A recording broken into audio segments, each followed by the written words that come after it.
On m'a demandé pour la première fois, il y a 2 ans, à la même période de l'année, d'exprimer publiquement mes vues, au nom de l'Alpe Millette, sur l'économie et les marchés financiers. Ce rendez-vous est devenu annuel. Merci de votre présence en si grand nombre ce midi. D'année en année, l'assistance à cette présentation augmente. En fait, elle double à chaque fois. Ceci n'est sûrement pas le résultat de mes talents d'orateur, comme vous allez le constater, mais plutôt des préoccupations grandes et grandissantes des investisseurs face à l'environnement difficile actuel et un nombre lui aussi grandissant de mes cheveux blancs, me permettant, j'imagine, un peu de recul et de perspective. Force est d'admettre que le climat dans lequel j'ai eu à faire cet exercice est loin d'être évident. En 2009, on était en plein cœur de la crise qui secouait les fondations du système financier international et la légitimité du capitalisme tel qu'on le connaissait. En 2010, le focus était davantage sur la durée et la force du rebond d'après-crise.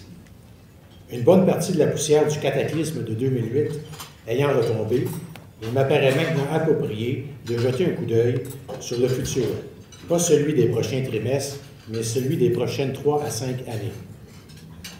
Les sujets de discussion ne manquent pas. La recherche que j'accumule depuis 3 mois afin d'appuyer la présente allocution fait au moins 6 pouces d'épais.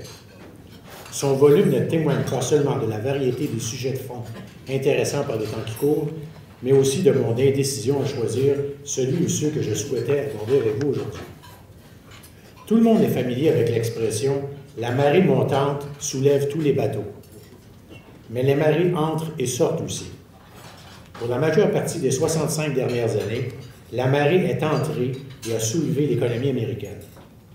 Durant cette période, les macro-marées soutenant l'économie américaine furent favorables à la croissance, ce qui a permis une hausse du standard de vie de la plupart des Américains. Les États-Unis ont été en récession seulement 64 des 300 mois entre 1957 et 1982, soit 21 du temps. Malgré ce record enviable, le Congrès passait en 1978 le Full Employment and Balanced Growth Act. Celui-ci mandatait la Réserve fédérale d'utiliser tous les outils à sa disposition pour viser le plein emploi, la croissance de la production, la stabilité des prix, du commerce et du budget fédéral.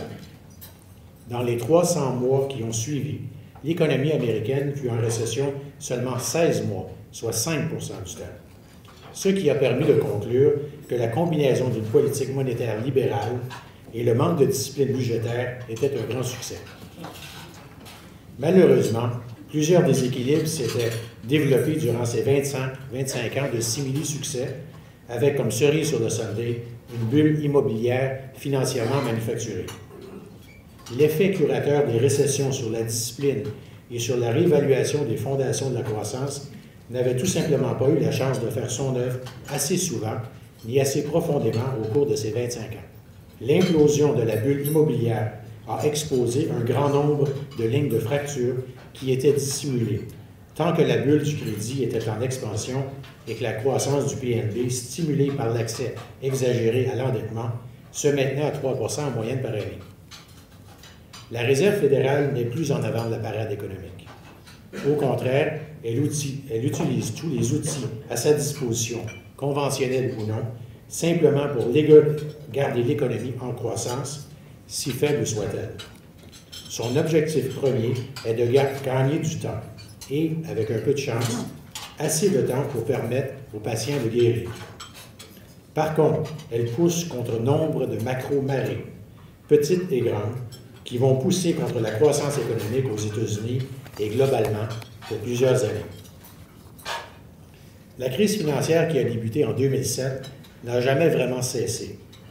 Toutes les banques centrales du monde ont adopté des mesures monétaires extraordinairement accommodantes. Les gouvernements de ces mêmes pays en ont remis avec des programmes de stimuli fiscaux sans précédent qui ont généré des budgets déficitaires historiques. Les 5 premiers trimestres depuis l'été de 2009 ont produit une croissance moyenne de 2,8 % aux États-Unis, soit la moitié de ceux qui ont suivi la récession de 73-74 et le tiers de ceux de la récession de 81-82.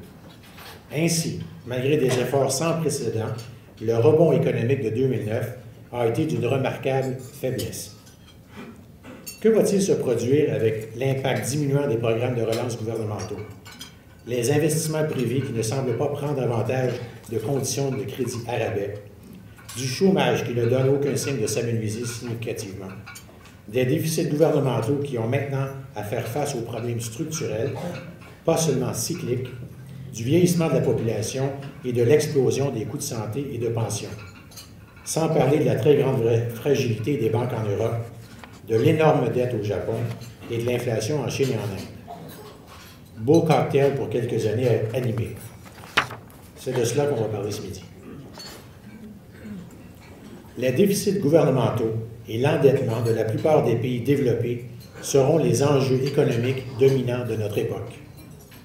Non seulement la population vieillit, mais plus spécifiquement, le ratio de dépendance des travailleurs par retraité est en chute libre. En Europe, par exemple, il y avait 8 travailleurs par retraité en 1930. Ce ratio tombera à 2 dans 30 ans, selon l'OCDE. Le stress financier d'un pays se mesure par le ratio de la dette sur la taille de son économie, mais surtout dans la détérioration de cette statistique. Malheureusement, la réalité démographique inévitable du 21e siècle causera fort probablement une dégradation de ce ratio financier important dans la plupart des pays développés. Il y a dans l'histoire de nombreux cas où la dette explosait suite à un choc quelconque, une guerre par exemple. Mais une fois le choc passé, la situation se normalisait relativement rapidement. Mais cette fois-ci, il n'y aura pas de fin rapide à la détérioration du ratio de dépendance qui est garanti par le profil démographique de l'Occident. En 2010, ce n'est pas un événement qui a frappé le monde, comme par exemple la chute du mur de Berlin. C'est plutôt que pour la première fois, notre chaîne de valeur, celui de la population en général et celui des marchés financiers, a connu une cassure importante. Celle-ci est provoquée par une explosion des préoccupations, non seulement sur le coût fiscal des mesures de relance de 2008-2009, mais surtout sur l'impossibilité de se payer les pensions et les services médicaux privés. La population se rend compte qu'elle devra travailler plus longtemps pour des bénéfices réduits. Pire encore, elle se rend compte à quel point elle a sévèrement hypothéqué le futur de ses enfants. Les citoyens deviennent désillusionnés sur la capacité des gouvernements de solutionner les problèmes qui les confrontent. Pourquoi tant de pays doivent-ils confronter la même détresse financière en même temps? Pourquoi les alarmes sonnent-elles à l'unisson? Existe-t-il une logique qui explique ces problèmes fiscaux communs un peu partout? Woody Brock de Strategic Economic Decision croit que oui, et qu'il y a 2 aspects à cette logique. D'abord, il y a l'expansion exagérée des biens publics. Un bien public ou collectif est un bien qui rend la société meilleure. Le gouvernement taxe la collectivité pour la rendre disponible. Au cours de plusieurs milliers d'années, le principal bien public fourni par les gouvernements était l'armée. La dépense militaire représentait de loin la principale dépense gouvernementale. Tant que la productivité des sociétés était nulle, ce qu'elle demeura pendant très longtemps, la richesse per capita ne connaissait aucune croissance. Par conséquent, la seule façon que le chef de l'État A pouvait rendre ses citoyens plus riches était de conquérir les terres et les richesses de l'État voisin B ou C. Ceci nécessitait une forte offensive militaire. Symétriquement, le chef de l'État A, qui voulait éviter d'appauvrir ses citoyens lorsqu'attaqués par les chefs des États B et C, n'y parvenait qu'en détenant une forte défensive militaire. Ce qui s'applique à l'État A s'applique aussi pour les États B et C. Chacun devait s'armer jusqu'aux dents et dépenser une fortune dans leur infrastructure militaire. Ce qu'ils firent. Ce qui se produit au XVIIe siècle fut remarquable. La croissance de la productivité devint fortement positive pour 300 ans en raison de meilleurs systèmes de droit et de découvertes scientifiques. Par conséquent, les citoyens de toutes les nations pouvaient simultanément devenir plus riches et vivre mieux sans avoir à saisir le terrain du voisin.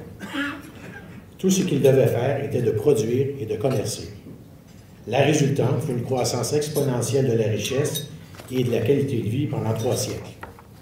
Pendant que les citoyens devenaient plus riches et demandaient une voix plus active au gouvernement, Il envers a demandé plus de biens communs de leur gouvernement tels que la justice, la protection de la loi, les systèmes scolaires et autres largesses gouvernementales. Une décision charnière se produit à la fin du 19e siècle lorsqu'un chancelier allemand adopta pour la première fois la sécurité sociale dans une forme qui ressemble à la nôtre aujourd'hui. Il prit cette décision pour battre le Parti socialiste à son propre jeu. Ceci marqua le point tournant dans le concept de l'État et de ses responsabilités à ses citoyens. Ce qui arriva par la suite fut l'exemple classique du « faites attention à ce que vous souhaitez ». Pendant les 150 années depuis cette élection en Allemagne, la plupart des économies avancées se sont transformées en nourrices d'État avec le fardeau de responsabilité fiscale sans cesse croissante que l'on connaît aujourd'hui. Le standard de vie des citoyens augmentant, la démocratie devint le modèle préféré. Par conséquent, pour être élu, chaque parlementaire devait promettre de rehausser les bénéfices des électeurs. S'il ne le faisait pas, son adversaire politique le ferait probablement. Puisque cette partie de réélection s'est jouée des douzaines de fois au cours des dernières décennies, le résultat fut une surenchère incessante dans le temps. Même s'il devenait de plus en plus clair que les promesses ne pourraient toutes être honorées, le but était d'être élu maintenant et de refiler la facture au prochain. Cette situation au gouvernement fut répliquée dans les entreprises fortement syndiquées, certaines ententes risquant de compromettre la santé des entreprises lorsque les travailleurs prendraient de l'âge et leur retraite. Cette logique s'est manifestée presque partout dans le monde développé et est devenue un corollaire indésirable de la prospérité générale du moment. Ainsi, on hypothéquait le futur. Le deuxième développement fut autant surprenant que le premier. Qui aurait cru qu'en devenant de plus en plus riches, les citoyens finiraient par produire le quart des enfants que dans le passé? Avec plus de richesses, pourquoi n'ont-ils pas opté pour avoir plus d'enfants? L'historien Niall Ferguson a écrit que nous sommes sur le point d'être témoins d'ici 40 ans de la plus grande réduction soutenue de la population européenne depuis la peste noire du 14e siècle. Et c'est pire encore au Japon. Lorsqu'on combine ce développement démographique avec les promesses sans cesse grandissantes des États nourrices, des synergies désastreuses se produisent. Comme les entreprises ont dû se restructurer ou mourir, les États devront éventuellement restructurer leurs dettes, couper significativement leurs programmes ou une combinaison des deux. Comme la loi de Stein nous le rappelle, ce qui ne peut durer éternellement cesse éventuellement. Voici quelques statistiques illustrant l'énorme défi du contrôle des dépenses de l'État et de son endettement. Le Fonds monétaire international estime que quelque 75% de la très importante détérioration des finances gouvernementales depuis 2007 provient de problèmes structurels et non pas des programmes de relance liés à la crise financière. Standard & Poor's estime qu'aujourd'hui, les pays riches consacrent 44% de leur PIB uniquement en dépenses de soins de santé. Dans 40 ans, ce pourcentage passera à 60% en l'absence de réforme. Il existe des estimés qui chiffrent les dettes non capitalisées ou non financées des membres de l'OCDE à 7 fois le PIB, fort probablement un record de tous les temps. Finalement, BCA Research de Montréal affirme qu'entre 2007 et 2010 aux États-Unis, le volume de la dette fédérale détenue publiquement est passé de 5 trillions de dollars à 10,5 trillions de dollars. En d'autres mots, il va s'être accumulé plus de dettes aux États-Unis au cours des 4 dernières années que durant toutes les autres années depuis la naissance des États-Unis. Mais en plus, il faut se rappeler que la durée moyenne de cette dette est d'environ 5 ans. Ce qui veut dire qu'en plus d'avoir à financer la nouvelle dette provenant des énormes déficits annuels, il faut refinancer à tous les 5 ans en moyenne toute la dette fédérale accumulée. Tout un contrat dans le contexte actuel.